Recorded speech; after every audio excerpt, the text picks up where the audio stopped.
Hello. Before I get into the episode today, I have a quick request. My guest today is Tesla Manaf, and recently he got some bad news. A couple weeks ago, he was supposed to be leaving for an international tour. He had shows and flights booked, but a few weeks out from the tour, he was told that his application for a visa had been denied, and he had to cancel. Tesla's a full-time musician, so this has been a very big setback. So if you're able, please head over to his Bandcamp page where you can download his most recent tracks as a pay what you want. And just throw him a few dollars if you can, or a lot if you have a lot. Thanks, and here's the rest of the show.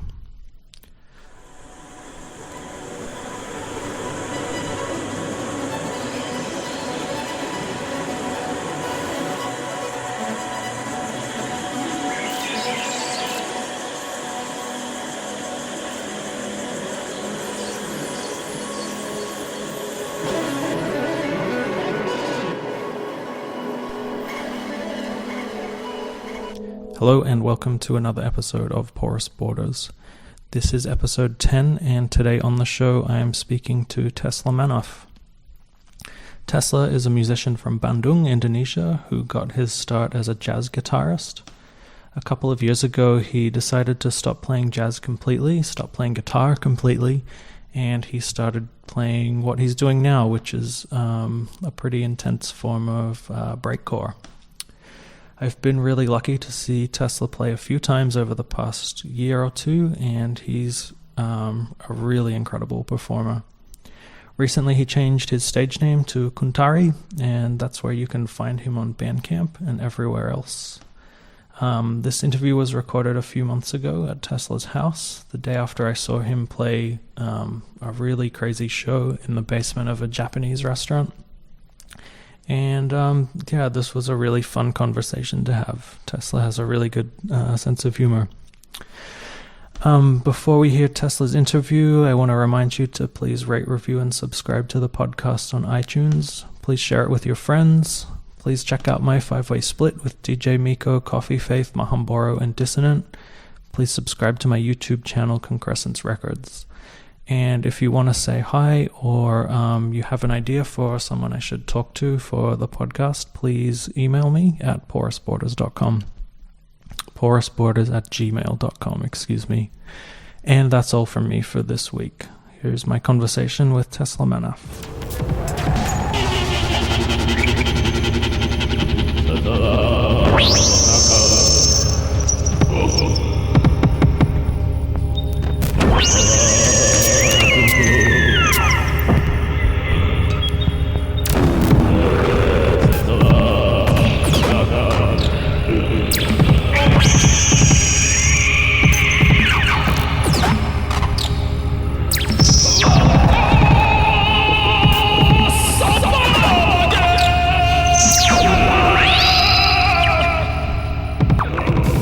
I'm not staying, but I have a label in New York when I'm playing guitar. Yeah.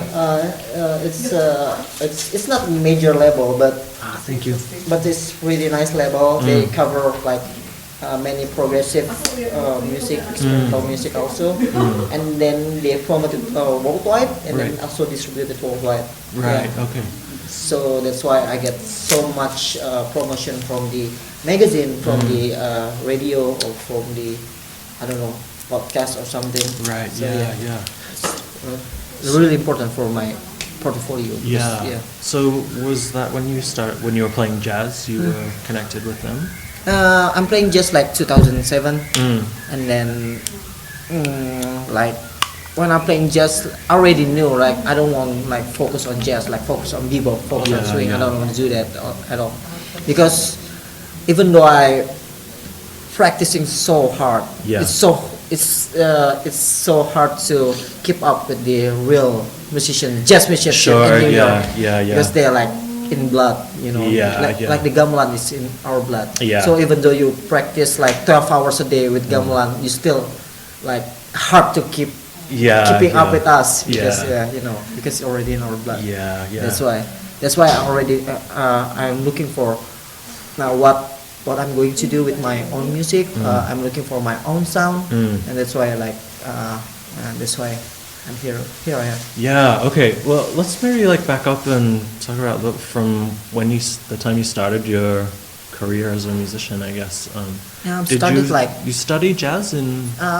First of all, I studied like classical music. Okay. From 9 years old. Guitar. Yeah. And then I don't know, maybe until 10 years later. I'm focusing on classical music, and then I moved to Bandung, and then I met with my teacher. Right. His name is Venture. Do you know him? No. Yeah, his name is Venture. He's one of the best teacher from jazz curriculum. Right. And then that's why he teach me, and then I focused just to the jazz like for a while, like 4 years or 5 years, I guess. And then after that, I'm going to the world music and doing some experiment with my own sound, and then looking for who really I am. When I play guitar, when I play music or making my own music, I want people like notice me when I play my music, even though they're not looking at me. They already know this is my sound, this is my song, and then like only like 2 bars, only like first 20 seconds, they already know, this is Tesla. That's really I achieve. I really achieved that musical musical path, I guess. That's why.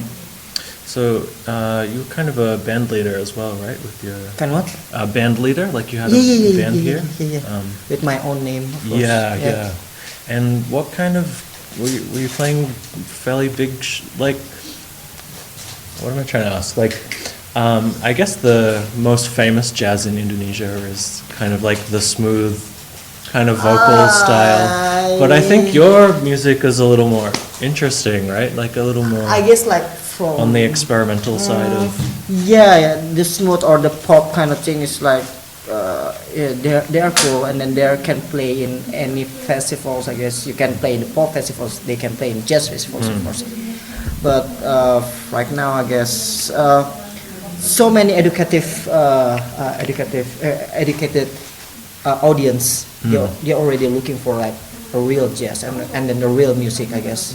So they're looking for like that's why the festival already hire people like us. That's why I can live. I can live from my own music. That's why, because people in my age and people who doing jazz also, my friends like they becoming a session player. They becoming wedding gigs or something. But I never want to do that. I never want to teach. Never want to be a teacher. I don't want to do a wedding gigs. Never want to be a session player. I just focus on my music and focus on my experimental. Right. So, and then I can live from my own music. So it's so nice. Yeah. Hey, is it okay? Just a little quiet. Sorry. We already started recording. Sorry. Mau di atas mau di bawah juga bebas. Di sini juga oke. Maaf ya. Gak apa-apa. So you made a pretty dramatic change when you stopped playing guitar, and I guess you stopped playing jazz totally. You switched to a completely new. Berarti di atas tuh ini loh city view, jadi bisa lihat Bandung dari atas.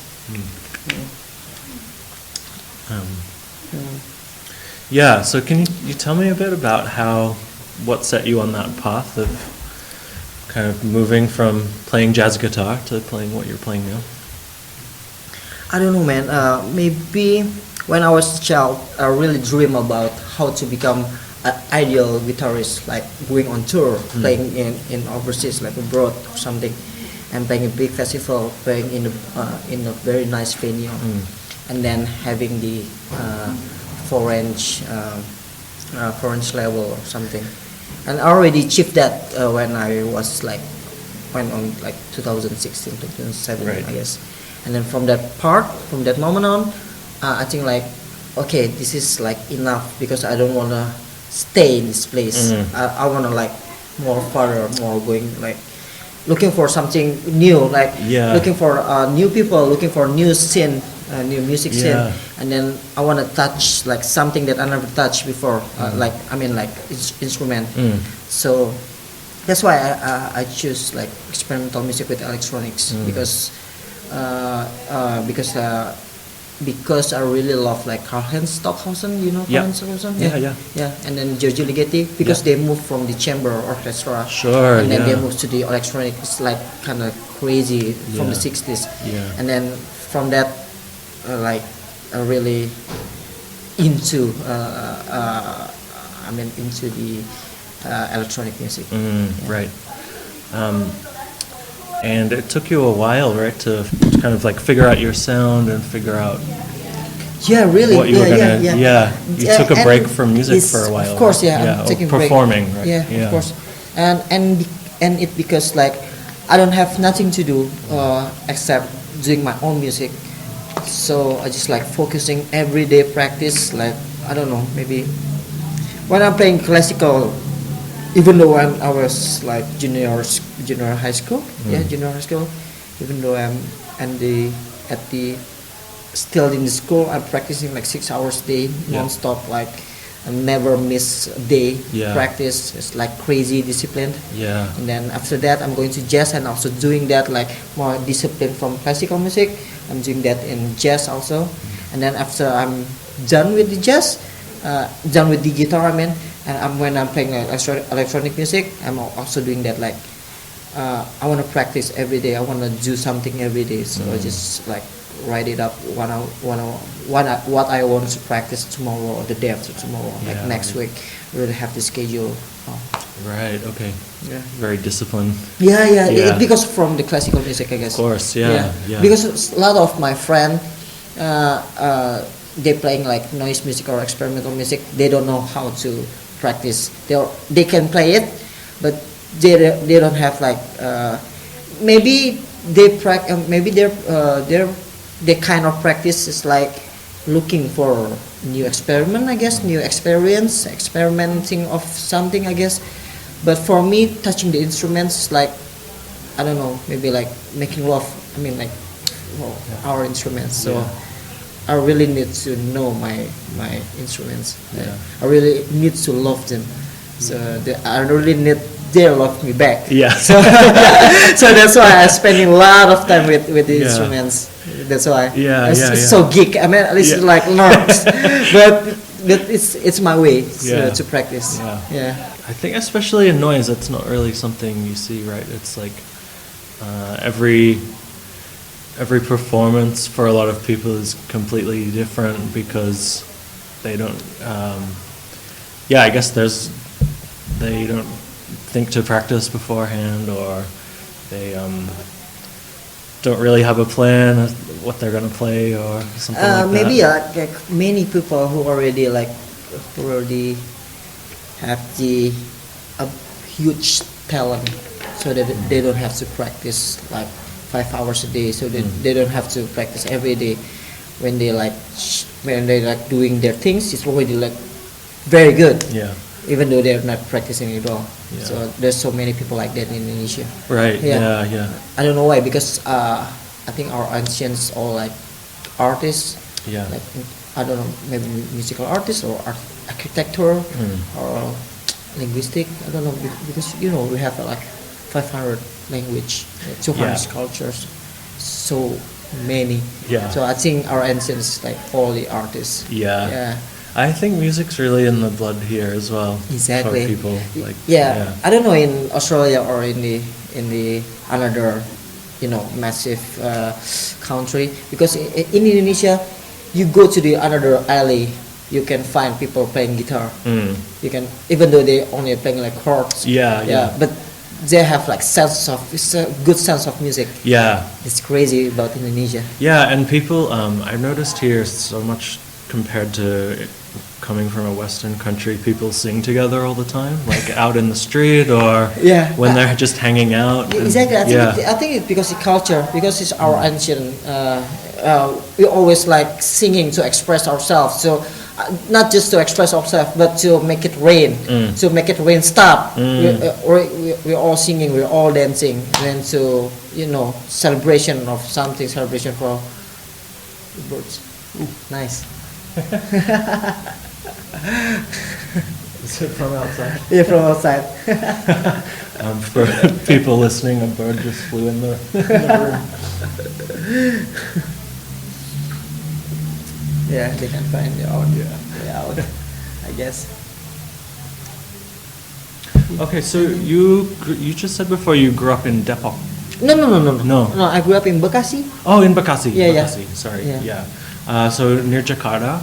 I born in Jakarta and then grew up in Bekasi. Yeah. And you played classical music growing up, but were you involved in, other than your classical training, were you involved in any kind of music scene? No, not really. When you grew up? Because when I play classical music, it's so narrow-minded. Right. Because like, maybe when I was a child, I saw, like, what do you call it in English? Like, not so into pop music or rock music or things like that, because it's not good enough, not hard enough to understand and to play, things like that, because the classical music people so so it's stiff, not kind of one track exactly and then because my teacher like that, so I follow him, and then like so like a little not so into like pop music, so that's why I already playing like classical music. But when I'm playing jazz, it's already like different genre or different kind of era, I guess. Right. So were there any, when you studied classical, were there any particular composers you were drawn to at that time, or? What do you mean? Like what did you like to play, or what did you like to listen to as a guitarist? When I'm playing classical? Yeah. I don't know, maybe so many. I think the most popular classical guitar back then is like John Williams. Do you know Oh yeah. I think he's from Australia. Maybe, yeah. John Williams, not John Williams Towers. Yeah. John Williams or Paco Pena. Yeah. I think so many classical music back then really inspired me. And when you moved into jazz, was Roland Dyens, of course. Oh yeah, it's crazy. It's crazy. Yeah. When you moved into jazz, was it because you wanted to challenge yourself and try something different? Or? Yeah, of course. Yeah. Because I'm curious about the chords with the there's like 69 and then 7. I'm so curious with chords like that. Yeah. So that's why I'm applied for the jazz guitarist. Yeah. Trying to. And how old were you when you started playing jazz? 2006, 2007, I guess, like 19 years old. Right. Yeah. He's 19. Yeah. And then I stopped my college. I never told my parents. Right. I mean, even though right now I never told my parents that I stopped my college because I really want to practice jazz that fast. Wow. Because they said if the curriculum it must be done like 2 years, and then I said to my teacher I want to be done like 1 year only, because I don't have like much money back then. Right. So I really want to practice, and then I stopped my college like for 1 semester, and then. So you were studying business. Yeah, studying business. Yeah. And so you just took a semester off to practice. Yeah. Exactly. Yeah. And when did you start to play gigs and? I'm starting playing gigs like in the local gigs like jazz scene. It from I guess 2007, 2008 I guess. But before that, I'm playing classical for the festivals also, for Yamaha festivals. Right. Things like that. And then I'll really play gigs. But the first time I got paid is like it's in 2009 I guess. Okay. The first time I got paid, and then I choose for professionally I want to become an artist. It's like 2010. Yeah. I really want to become an artist. I don't want to be anything else rather than an artist. That's why. It's not easy to do in Indonesia, right? It's be a full-time musician. It's crazy hard, but it still always have a lot of ways to survive in this business. Mm-hmm. Yeah. So mainly that would be playing a lot overseas, right?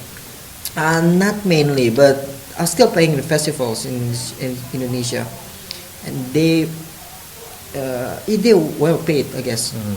Especially jazz festivals. Right. Yeah. It's so good. The pay is so good. Right. When I talk to my friend from Denmark, he's from Germany. Maybe you know his name is Jonas Engel. Oh yeah. Yeah. He talked to me about.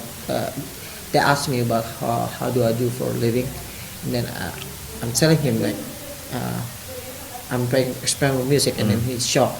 And I said to him like, there's so many festivals, not so many, but there's many festivals in Indonesia. They can pay you like good money for like one gig. Like I say, like how much you got paid when you playing that kind of festival? I think like 700 euro for one gig, like 45 minutes. They shock, really? Yeah. Because they never do that, because they always count on the door entrance fee, I guess, entrance fee. Yeah. That's why they are so shocked about that. Yeah. Because so many music festival in Indonesia.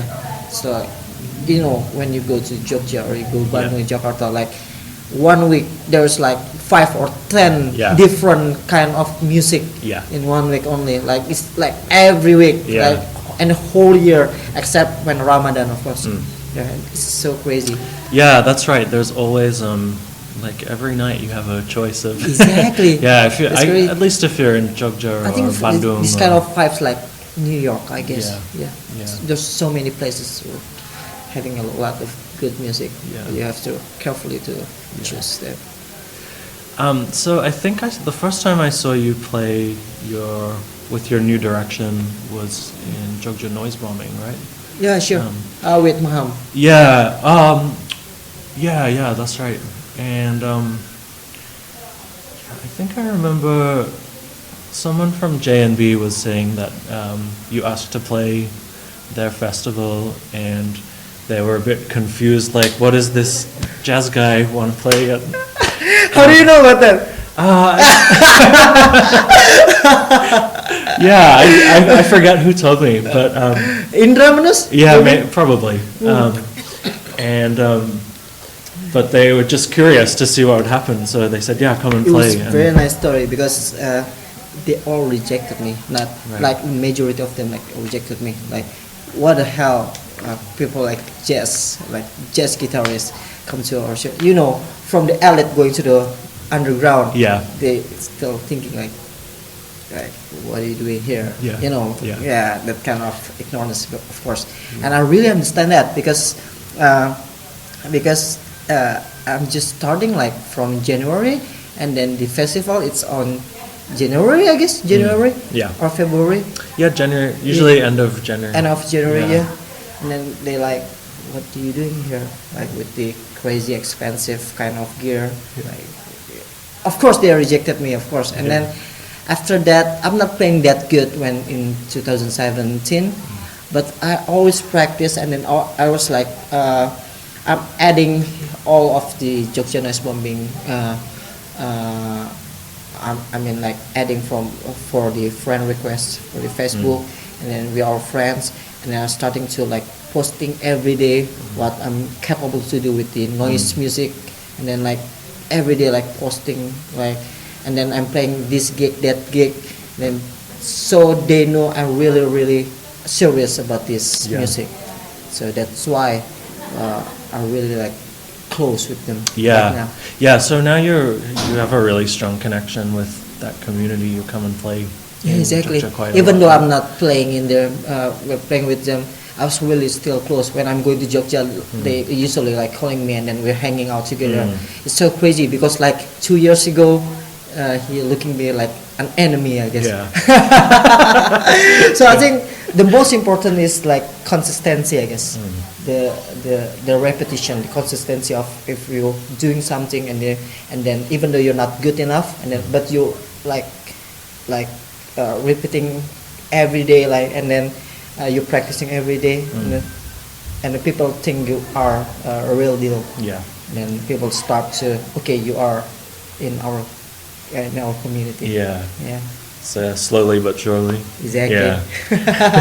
But I'm not forced them to like me, of course. I'm not, because so many ways to become successful. Yeah.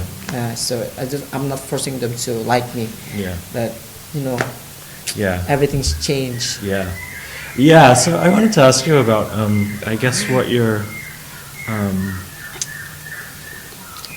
yeah, like, so Jogja noise bombing is mostly made up of harsh noise people, or when I first time playing noise, there's a few guy from the Jogja who play in Bandung. I think it's Rio. Do you know Rio? Yeah. And also Adrian. Yep. Yeah, Disonan. Yep. When they playing in Bandung. Well, before they playing, there's a lot of noise musicians from Bandung who also play.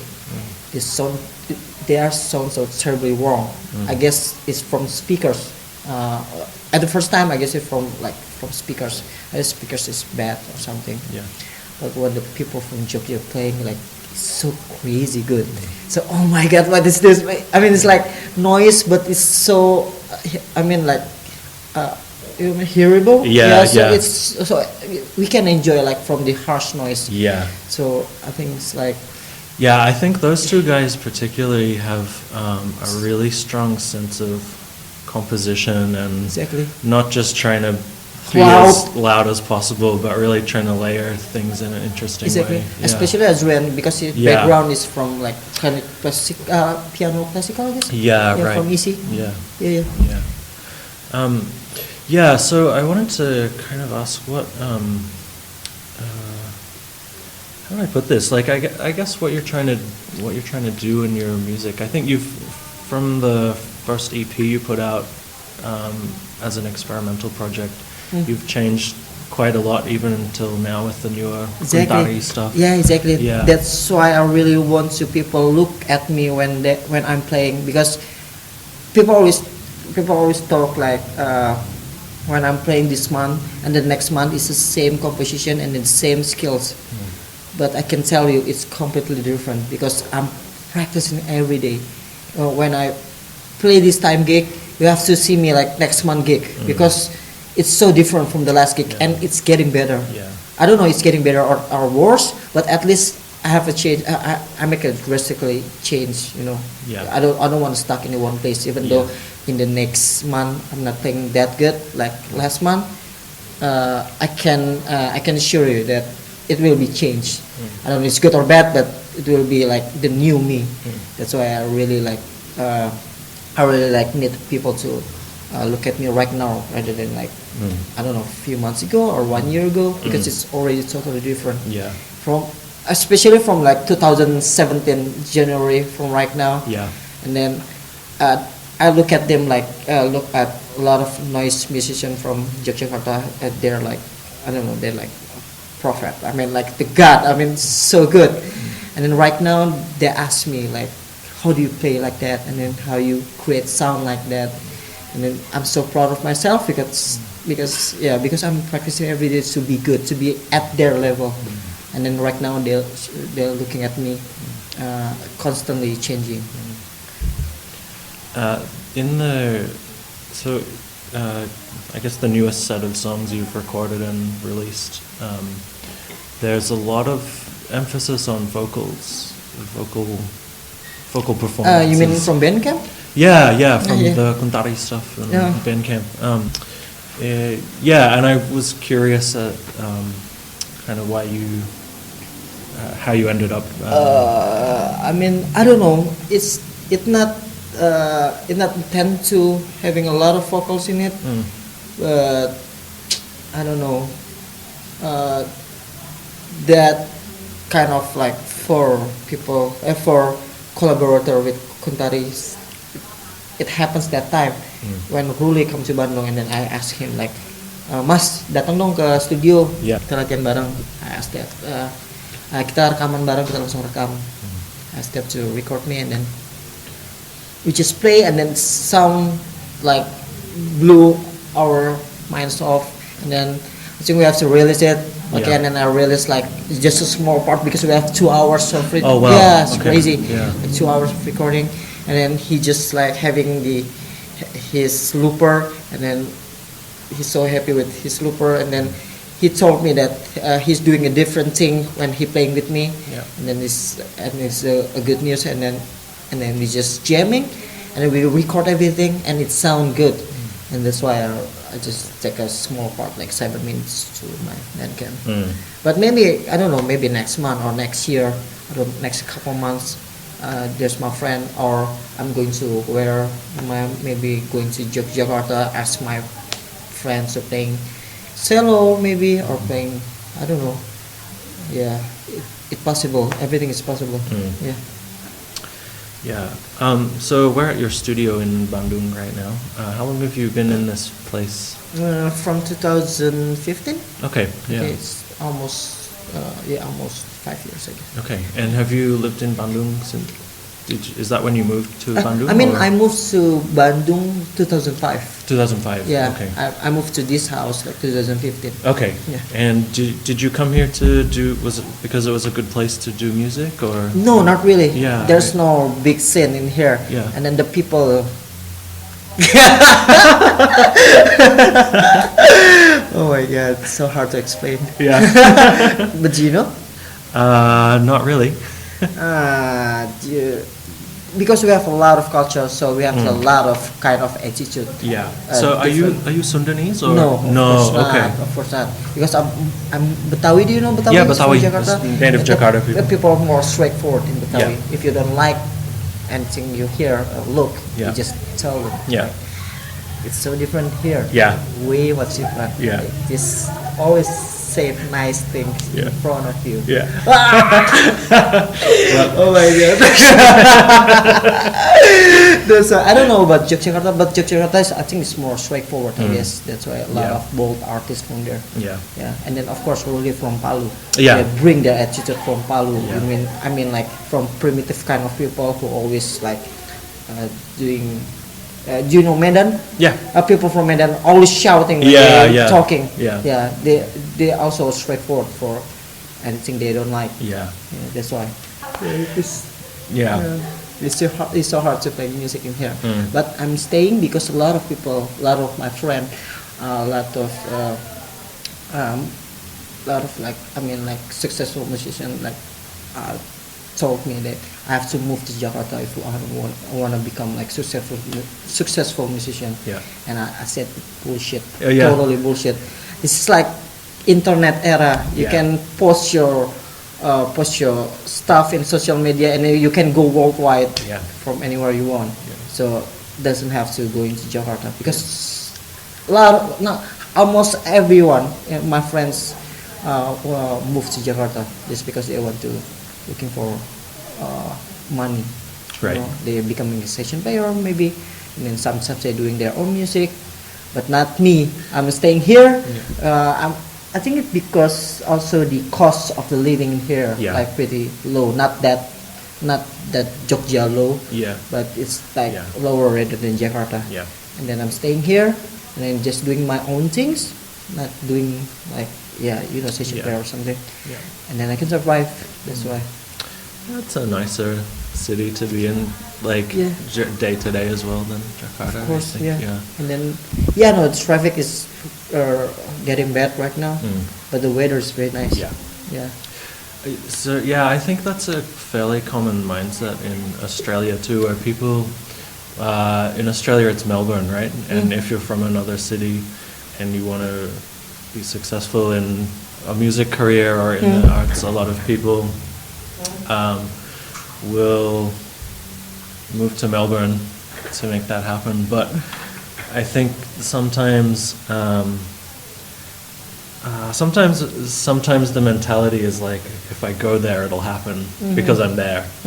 But it's not really. It doesn't really work that way, right? If you're in a bigger city, there's probably more opportunities day to day, but you still have to work and you still have to hustle to make it happen. Yeah, because so many people come to the big city, so how to make it happen, how to become successful. Yeah, the people so ambitious in there, and then they forgot to look to their own self. So they just focus to, just fulfill their cost living and then fulfill their, saving. Yeah. And then they're not focused on art. That's why in Yogyakarta they can really focus on art because the cost of living is not so big. Yeah. It's like they have like this amount of income each month, and then they can focus on art. I guess so. Yeah. I guess the economies. So because it's not from the west side of Indonesia to the east side from Indonesia, it's not it's not equal. Yeah. So different. Yeah, I want to talk a little bit about the performance I saw last night. So you did some collaboration with some local artists, right? Yeah. I asked my girlfriend about the spoken word part, and she said she didn't understand the language. Was he speaking in a local language, or? He's speaking not local language. I guess it's just like Indonesian. But I mean, I don't know. Maybe it's because the tone, I guess, or maybe with the reverbs and the delay. Right. Yeah. And then that's why it's so blurry. Yeah. You cannot really hear it. Yeah. But yeah, they just my friend said he just wanna doing some mantra. Do you know mantra? Yeah. Yeah. He just do some mantra, and then I said okay because we almost never met before. Right. And then we just talk, and then we just do like how the flow going, but I never saw what I'm playing, and then I never want to know what they're saying. I never want to know what he'll me dancing. So we just like respond to each other. It's like Kuntari concept. Yeah. So what does the word mean, Kuntari? It's just like subliminal names. I don't know where I get it. Right. Yeah. You know Ghibli? Studio Ghibli. Studio Ghibli, yeah. The owner of Ghibli, he said also like when he's on airplane and then he just woke up from the nap time. Yeah. And then he just come across to his mind like Ghibli, and then he never know what that means. Yeah. Okay, that's my company name. Yeah. So crazy. Right. Exactly like that. It's like so subliminal. I don't know where I get it, but I know there's a lot of people use the name of Kuntari, but if you Google it, you cannot find what's the real meaning of the Kuntari. But I think it's pretty nice name. Yeah. Was there a reason you changed from using your because I really want to people when they evaluate me with the older me when I'm playing jazz guitar. Yeah, I just wanna. So to free yourself from the association. Yeah, exactly. Yeah, that's why I wanna change. It's not critical, but I can still use Tesla Manaf. But I don't know. I just wanna like a fresh start again. Sure. Yeah. So when people hire me, they don't look me as a Tesla Manaf. Yeah. They just know me as Kuntari. And then even though there's a lot of new people who hear me, they don't look at me like Tesla Manaf on Google and then. What the fuck is jazz guitarist doing that? I don't want to do that. Yeah. Okay. Yeah. I guess it's you could be a bit confused if you saw a performance of yours now and looked up or searched for you on Spotify and found your old album. Yeah. So can I ask you about your setup and how you use it okay.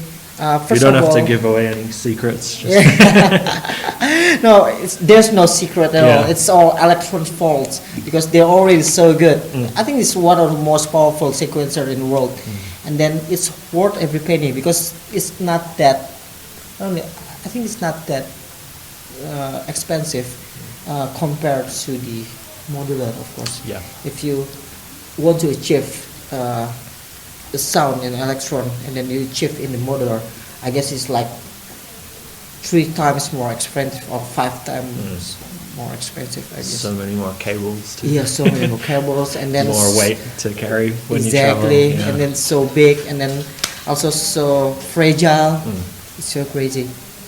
But I guess electron, it's so.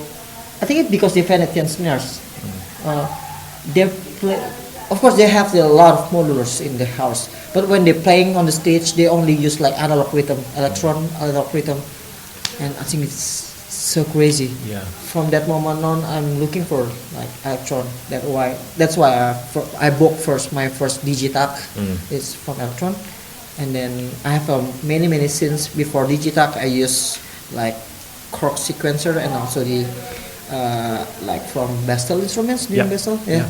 From Bestel instruments, a lot of Bestel instruments, and then also many Korg instruments also, and then I don't know, pocket piano from Kuntari and Guitarist. Yeah. Yeah, and so many small synths. Yeah. Yeah, and then it's changing along the time, change, and then I find the electron is easy to carry and also easy to so many different features in only one machine. And then from Digitac expand to the analog 4, and then after analog 4 I expand to the electron octatrack. And after that I sold all my synths, all my small synths, and then I just use electron right now. Just 3 electron like Digitac, analog 4, and then octatrack. Okay, that's kind of the center of your setup. I think I saw you had what's that pedal company from Jakarta? GFI. GFI. Yeah. So you're using they're really some of nice. their Yeah, stuff they too? support me. Right. It's crazy. Yeah, because they always support people who are famous, have a lot of thousands of followers in Instagram. I don't even have Instagrams. I don't even like so active on social media, and then they still want to support me. I think it's a very good news, because I'm giving hope to the people who think they are not good enough just because they don't have enough followers. That's why I think I don't want to use Instagram till now. Right. Yeah. There's so many bands in Indonesia. It's very good band but they think they are not good enough just because they don't gain their followers. Yeah, I know. I've kind of worked out from talking with a few different bands that they'll see other bands getting attention and think, oh, we don't get that attention because we're not good enough. Exactly. But actually, sometimes it's just because those other bands are spending so much time emailing their stuff to magazines. Yeah, of course. They have their own way to become successful. But Instagram and social media have numbers. They have numbers. It become like it become a standard for everyone. If you want to be successful, you have to be this much followers, this much numbers. Yeah. So, do you know Ayu Ting Ting? No. It's dangdut singers. Okay, Yeah, she's so lame, but she had 2 million followers. Stevie Wonder only have 200,000 followers. Right. So it doesn't mean Ayu Ting Ting is way much better than Stevie Wonder's. Yeah. That's the simple logic that. So, that's why I don't wanna have the Instagram, because you still can playing your own music. You still can getting paid. You still can live from your own music, and then you can still playing overseas without any path there another musician doing. Yeah. I think in listening to the newer tracks you have on Bandcamp at the moment, there's some elements of traditional music that you're working with in there, right? And think it because you mean like with Sinden? Yeah. I think it because I done the recording. It's in the tunnel, the one and only tunnel in Surakarta. Yeah. And then I think it because the tunnel is for the Netherlands army to cover up from the Japanese army back then. Right. And they hide like in the barracks. tunnel. Yeah, barracks, exactly. And they just record there because the reverb and the place is so beautifully haunted and also haunted. And then I just want to try to record in there, and then it sound good, and then I'm just looking for locals and then the best one. So and then we collaborate, and then we never spoke before about the concept. We just play. I respond her, and then she respond me, and that's it. But so many people not into, I guess, a mix between the traditional and the electronic or modern music. Yeah. Because in the people's mind, it's so I don't know, because it's so lame, because it's so government music. Right. So to promote Indonesia. Yeah. It's like the kind of thing you see in a tourist center. Or exactly. Something like Yeah. Exactly. Yeah. That's why. Yeah. I think, I don't know. Yeah. When people hear I'm collaborating with Sinden, so many people like, in their mind it's like Sinden singing, and then there's a sample of orchestra, a sample of gamelan. Yeah. And then they just put it in the electronic music, and then just sequence the gamelan. Yeah. Things like that. Yeah. So, Yeah. it's already built up in the people's mind. Yeah. So now you've been in Bandung a long time, and I think you have quite a good connection with some of the scenes here, right? Yeah. Like you and like the Bandung Null Emergence guys, you play their events quite a lot. Yeah. And you and Rembo and Tuto and of course. those guys put on a lot of events, right? Yep. Sure. Yeah. What do you think is like going on in the scene in Bandung right now that's like inspiring or exciting or? I don't know about exciting, because I don't know, maybe Bandung is so popular with the pop scene. The pop design, the pop architecture, the pop music. Yeah. If you find the most popular music in Indonesia, I think it's like 70% of them is from Bandung, of course, because they have so many pop artists from Bandung. But I don't know about the experimental scene. It's in there, but it's still growing, but not the best element to show, I guess. So the show you played last night was kind of like a I don't know what to call it. It's almost like a club night, but a very experimental vibe to everyone playing. Right? Do you come like a few minutes before me? Yeah, I only saw you and the guys who played after you, and there was a lot on the lineup. You never heard before me? No. How to say that? But because before me it's like there's ambient music. Right. It's terribly done wrong because it's so ambient and it's so muddy. Because this also the roof is so low, and then so many reverb in there. They just put reverb again. Okay. Like they just then they always use that kind of amount of reverb in Everywhere. Different kind of venue. They have to adjust it because you have to use your room as an instruments. Because each venue is different kind of dimension, different kind of reverb, of course. And then they use it like the same when they playing in another venue. And then when they found a venue like last night, it's like reverby, and then they put a lot of reverb in their instrument. It's so muddy, don't know what to hear. So I think there's a lot of people from Bandung, not just from Bandung. I think so many people in Indonesia not so into like doing their homework. So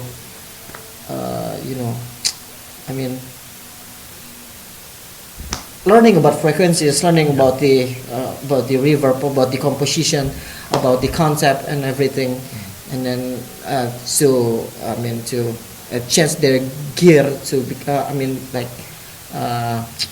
the better gear, I guess. So so you think that's something the scene needs to develop a bit more going into the future? I think not just Bandung, I guess. Like so many people in Indonesia, like when they say noise, it's just noise. No way, man. When it's good, then it's good. That's all. Like even though you're playing harsh noise, if you sound bad, then it's bad.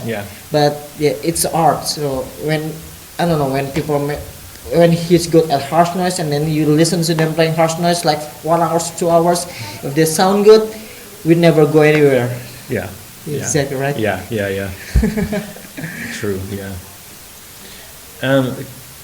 I'm kind of curious about your name, Tesla. It's not really a common name in Indonesia, right? Is it the name your parents gave you? Or? Yeah, it's my father gave me. Yeah, because he loved Nikola Tesla so much, and Nikola Tesla is not so popular back then. Yeah. Then also, I think it popular like 3 years or 4 years ago. So every time I going abroad, people on immigration always, your real name is Tesla? It's so crazy. Yeah. And then I'm doing like talk to people. What's your name? Tesla. Really? Yeah, it's my passport name. Look at my passport. It's so nice. I don't know. I think it's not so many people have named Tesla in my age. Yeah, I never met anyone with that name before. Yeah, me too. Yeah. That's right. Yeah. So I saw on social media the other day, I think you said in one of your comments on your post, you haven't played guitar at all in a long time, right? Okay. I forget where is it? Yeah, I forget where, but you're not playing guitar so much now, right? Not so much, touch at all. Not touch it at all. Yeah, right? Is it something you think you'll go back to at some point? Yeah, maybe like, I don't know, maybe 2 or 3 years if I already done with this stuff. Yeah. Then I already master it, and then I want to fuse with my guitar stuff. Right. Yeah. There's a little bit of guitar in the self-titled EP you had, right? Oh yeah. And you also played guitar on Logic Lost's. Yeah, exactly. That record, that's right? done before I choose like I want to be like I want to focus on electronic music. Right. I think it's already done on 2017 because I started with electronic in January 2018. Cool. This year you've toured a lot in Europe. No, just a little bit. London 2 times. Okay. Yeah. What's it like going there and playing there?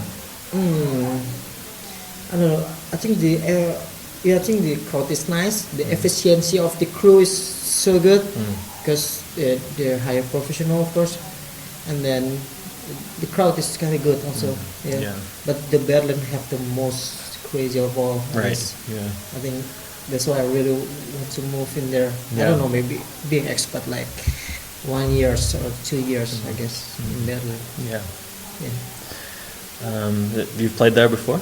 Yeah, of course. Yeah. In 2018, I guess. Okay. Yeah. That's the crazy moment because I don't have an income for like 7 months because I already choose electronic music.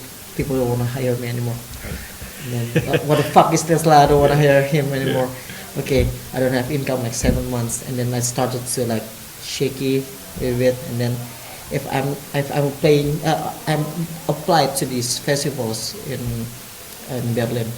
If they don't hire me, I don't want to play electronic music again. Maybe you just apply it, and then poof, it's goodness. Wow! And I just went there, and then the crowd is so crazy, and I'm playing with my hero because there's a jazz musician called Tigran Hamasyan. He's a very famous pianist, and then I heard a lot of his album, and then the drummer is from Switzerland, and then he living in Berlin, and then his name is Arthur Natek, and then I asked him to play with me in that festival, and then he heard my music, and he very liked it, and then I literally playing with my hero with Arthur. Wow. So it's crazy. And a few months earlier, you weren't sure if you were going to keep going. Exactly. Wow, man. That's crazy. Yeah. That's good about the music. It always constantly surprises you. Yeah. What do you have coming up in the future?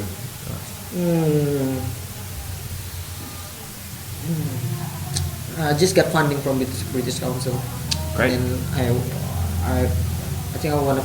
Of course, I fly back to London in March, I guess. Okay. And then, of course, Melbourne. Yes. I wanna pay my debt to your friend because I already told her like September, and then and then right now I got the funding, so I can pay my own ticket to get there. I think I don't know, maybe January or February. It's up to her. She said like this time I will just. Yeah, I think you'll do well in playing in Australia. Really? I think so. Yeah. I don't know, man. I don't know, but I just want to try. Yeah, it's Melbourne's a great music city, I think. Maybe, I've never been to Berlin, but I think it's one of those cities like Berlin that has where the city really, really supports live music, and people will go and see something that they never heard of before, and just because they're curious or they like the venue or. Cool. Is there anything you have any releases coming out soon or? No, I just want to put my stuff in Bandcamp for a while, I guess. Yeah. I don't want to like release digitally or physically. Yeah. But I don't know. Maybe on tour, I want to record some stuff and then put it on CDs, I guess. I don't know. Yeah. But you said like they're not selling CDs. Yeah, you'll sell some, but not a lot of people buy. But I don't know about these shorts because people in there is huge. Yeah. So when we get back here, I cannot sell the shorts in here. True. I'm looking forward to seeing you play again. Are you going to be in Jogja again anytime soon? I don't know, but I think. Of course, I'm not playing in Jogja next morning because I don't want to play again in there. Too much, yeah. Yeah, too much. I think like break like 1 year or 2 years and then just play again because I don't want people think like he just like only this one, like, because of friendship. It's just, I get you. That's why. I don't know. Maybe if I have a gig, of course I will send you in Yogyakarta. Yeah, let me know. Yeah, of course. Great. Thank you so much. Thank you so much. Cool. That's awesome.